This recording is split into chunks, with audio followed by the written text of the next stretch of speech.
வணக்கம். இது தமிழ் டைலாக் 2.0. இந்த வாரம் பாயாசம் யாருக்கு? உள்ள ஒரு திருட்டு கேங் ஒன்று இருந்தது இல்ல. ஃபர்ஸ்ட் 6 பேர் கொண்ட குழு அப்படின்னு பார்த்தோம். கடைசியா ரயான் வந்து ஜாயின் பண்ணான். அவன் வந்து பார்த்துட்டான் இவங்கள. அவன் வந்து போய் வெளியே சொல்லிடக்கூடாது அப்படின்னு சொல்லிட்டு அவனை கவர் பண்றதுக்காக அவனுக்கும் ஷேரை கொடுத்து அந்த கேங்ல சேர்த்தாங்க. 7 பேர் தான் மொத்தம் அப்படின்னு பார்த்தா கடைசியில் 8 பேரா இருந்தாங்கல்ல. இப்போ அந்த 8 பேர்ல 2 4 6 பேர் பார்த்தீங்கன்னா இங்கே நாமினேஷன்ல இருக்கிறாங்க.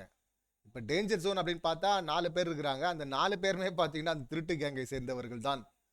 ஸோ அவங்க தான் பிரியாணி அவங்களுக்குள்ள செஞ்சு பிரியாணி ஃப்ரைட் ரைஸ்லாம் போட்டுட்டு இருந்தாங்க. இப்போ மக்கள் வந்து அவங்களுக்கு பாயாசம் போட போகிறாங்க. இந்த வாரமும் கண்ணா 2 லட்டு தின்ன ஆசையா அப்படிங்கிற மாதிரியான ஒரு விஷயம் போயிட்டு இருக்கு. ஸோ அப்பன்னா டபுள் பாயாசம் யாருக்குன்னு பார்ப்போமா? அன்அஃபிஷியல் என்ன சொல்லுது, அதே போல் அஃபிஷியல் அப்படின்னு சொல்லிட்டு ஒரு தகவல் வந்திருக்கு. அதுவும் அன்அஃபிஷியலும் மேட்ச் ஆகலை, ரெண்டும் வேற வேறவா இருக்கு. அது என்ன அப்படின்னு சொல்லிட்டு பார்ப்போம். ஃபர்ஸ்ட் அன்அஃபிஷியல் வந்தோம் அப்படின்னா டாப்ல வந்து பவித்ரா தான் இருக்கிறாங்க.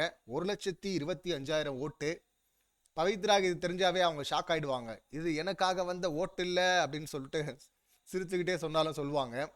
ஏன்னா இது கிளியரா தெரியுது, முத்துக்குமரன் நாமினேஷன்ல இல்லை அப்படிங்கிறதுனால முத்துக்குமரன் ஃபேன்ஸ் வந்து இறங்கி சம்பவம் பண்ணிட்டு இருக்கிறாங்க.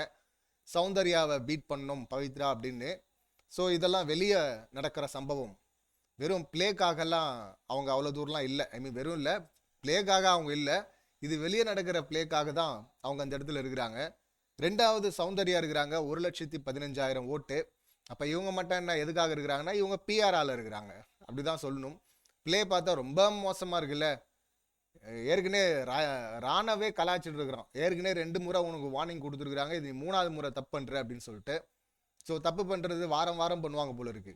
அதுவும் அடிக்கிறதுக்கு பாயறதெல்லாம் அந்த பஜாரித்தனத்தெல்லாம் என்னன்னு சொல்றது.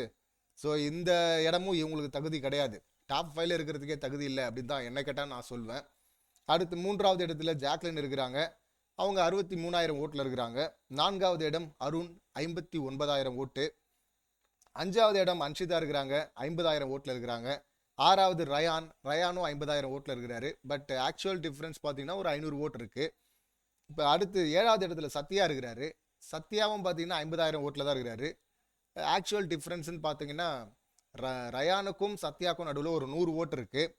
8வது இடத்துல விஷால் 48,000 ஓட்டில் இருக்கிறாரு. 9வது இடத்துல தர்ஷிகா 38,000 ஓட்டில் இருக்கிறாங்க.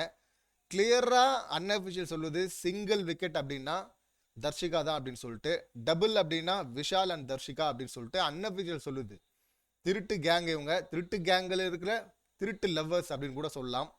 ஸோ இவங்க 2 பேர் போவாங்களா அப்படின்னா அது கேள்விக்குறியாக தான் இருக்குது. அப்படியெல்லாம் விஷாலையும் தர்ஷிகாவையும் ஒன்றா தூக்கிடுவாங்களா என்ன?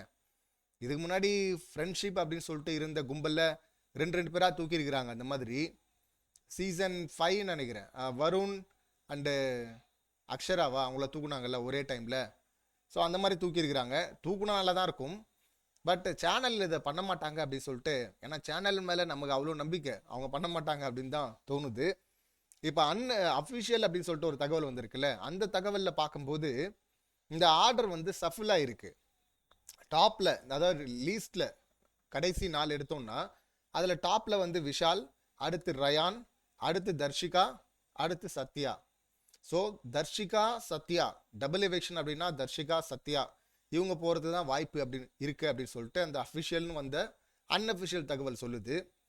ஸோ இது வந்து மேட்ச் ஆகிற மாதிரி தான் இருக்குது. ஏன்னா இது நடக்கிறதுக்கு வாய்ப்பு இருக்குது அப்படின்னு தான் தோணுது. ஸோ சிங்கிள் எவிக்ஷன் அப்படின்னா, ஆனால் அதுலேயும் பார்த்தீங்கன்னா தர்ஷிகா தப்பிச்சிட்டாங்க அப்படிங்கிற மாதிரி தான் இருக்குது. சிங்கிள் எவிக்ஷன் அப்படின்னா சத்யா, டபுள் எவிக்ஷன் அப்படின்னா சத்யா தர்ஷிகா அப்படின்னு சொல்லிட்டு அந்த அஃபிஷியல் அப்படின்னு சொல்லிட்டு வந்த தகவல் சொல்லுது. பட் அப்படியே இங்கே வந்தோம்னா அன்அஃபிஷியலில் விஷால் அண்ட் தர்ஷிகா அப்படின்னு சொல்லிட்டு அந்த காதல் ஜோடியை ஒன்றா ஒருத்தரை உள்ளே வச்சுட்டு ஒருத்தரை அனுப்புனா வந்து ஃபீல்லாம் அவன் பண்ண மாட்டான். நான் ஏற்கனவே சொன்னல, அவன் ஃபீல்லாம் பண்ண போகிறதில்ல. அதனால பரிதாபப்பட தேவையே இல்லை, ஏன்னா அது லவ்வே இல்லை. அவன் அடுத்து இதே டைலாக்கை போய் உட்காந்துக்கிட்டு அன்ஷிதா கூட பேசிகிட்டு இருக்க போகிறான். ஸோ அந்த கன்றா வேற பார்க்கணுமா? தூக்குனா நல்லா தான் இருக்கும். பட் விஷாலை இவ்வளோ சீக்கிரம் தூக்குவாங்க அப்படின்னு சொல்லிட்டு தோணலை. பட் அஃபிஷியல் அப்படின்னு சொல்ல வந்த தகவல் சொல்லுது தர்ஷிகா சத்யான்னு. அன்அஃபிஷியல் அப்படின்ற அந்த ஓட்டிங் லிஸ்ட்டு சொல்லுது விஷால் தர்ஷிகா 2 பேரை தான் தூக்க போகிறாங்க அப்படின்னு. இதில் எது நடக்க வாய்ப்பு இருக்குது அப்படின்னு சொல்லிட்டு நீங்கள் என்ன சொல்கிறீங்க அப்படிங்கிறத கமெண்ட் பண்ணுங்கள். மீண்டும் அடுத்த வீடியோவில் சந்திக்கலாம். நன்றி, வணக்கம்.